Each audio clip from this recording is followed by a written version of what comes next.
Chelsea and two world-famous strikers at the centre of attention, Danish. Yeah, so let's start with the Napoli striker, Victor Oshimeh. He remains a target for Chelsea in the remaining days of this transfer window. Sky Italy are actually reporting that the Napoli sporting director, Giovanni Manna, is in London, not only discussing a deal for Brighton's Billy Gilmour and Napoli, but also a potential deal that would see Romelu Lukaku go to Napoli and Victor Osimhen potentially go to Chelsea. It's easy to say it. It is a very, very difficult and complex deal to do, simply because of the valuations of the two players and also the wages that the two players are on.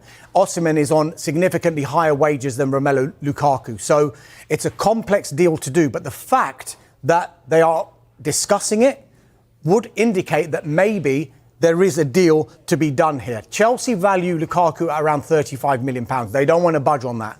Napoli want to start their negotiation at around £27 million. Meanwhile, Napoli, we do know there's a release clause in his contract which is in excess of £100 million. Hence, you can see why there would be potential difficulties in any kind of deal being able to be done. What we do know, though, is that Napoli are desperate to sign Romelu Lukaku. As soon as Antonio Conte came into the club, it was his primary objective. He managed Romelu Lukaku when he was at Inter Milan back in 2021. When they won the Serie A title, he was fantastic for Antonio Conte.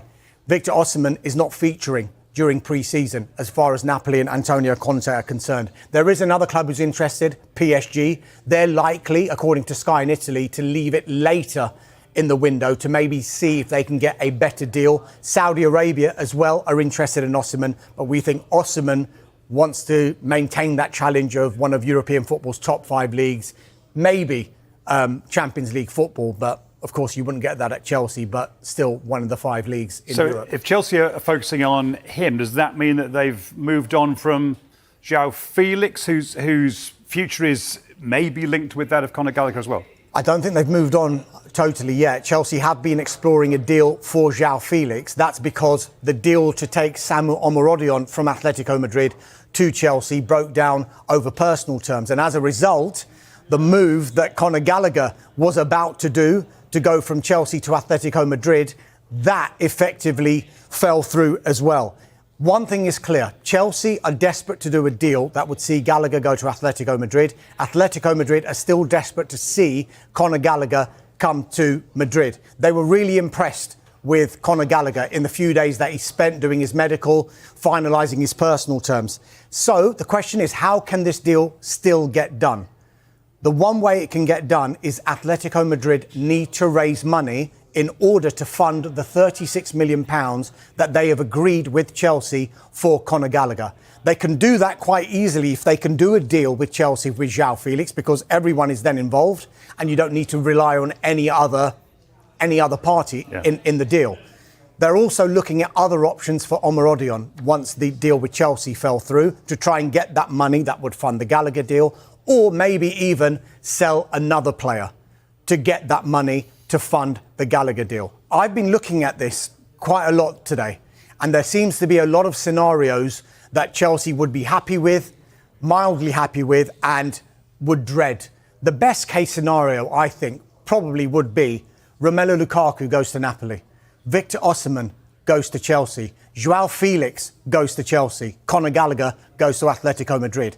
In a dream scenario, that would be Chelsea's best choice, I think. The worst case scenario would be that man on the end there, Conor Gallagher, not moving to Atletico Madrid in this transfer window, not going to another club in this transfer window, 5 months away from signing a pre-contract agreement with a club outside England, and a further 6 months away from being able to go anywhere that he pleases for no money at all. And that would inflate the size of Chelsea's squad even further, James. They've brought in Pedro Neto. We've seen him now in Chelsea colours. There's going to be quite a task for Enzo Maresca at the start of his Chelsea career to keep everybody happy. Yeah, they've got more than 40 first-team players at this moment in time.